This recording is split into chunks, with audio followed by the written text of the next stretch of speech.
ভারত এমন এক সময়ে এই বিবৃতিতে স্বাক্ষর করল যখন ভারতে আফগানিস্তানের পররাষ্ট্রমন্ত্রী আমির মুক্তাদি সফর করতে যাচ্ছেন 9 তারিখে।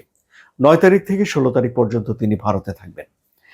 এখন এই যে ভারতে যাবেন আফগানিস্তানের তালেবান সরকারের পররাষ্ট্রমন্ত্রী, এই জন্য তাকে জাতিসংঘের অনুমতি নিতে হয়েছিল। কেন? কারণ আফগানিস্তানের মন্ত্রীদের বিভিন্ন দেশ সফরের বিষয়ে জাতিসংঘের নিষেধাজ্ঞা রয়েছে।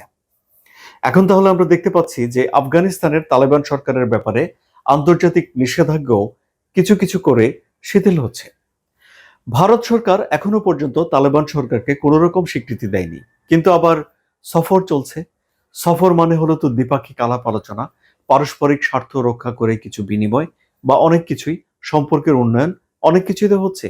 কিন্তু অফিসিয়ালি আবার ভারত আফগানের তালেবান সরকারকে কোনো রকম স্বীকৃতি দেয়নি।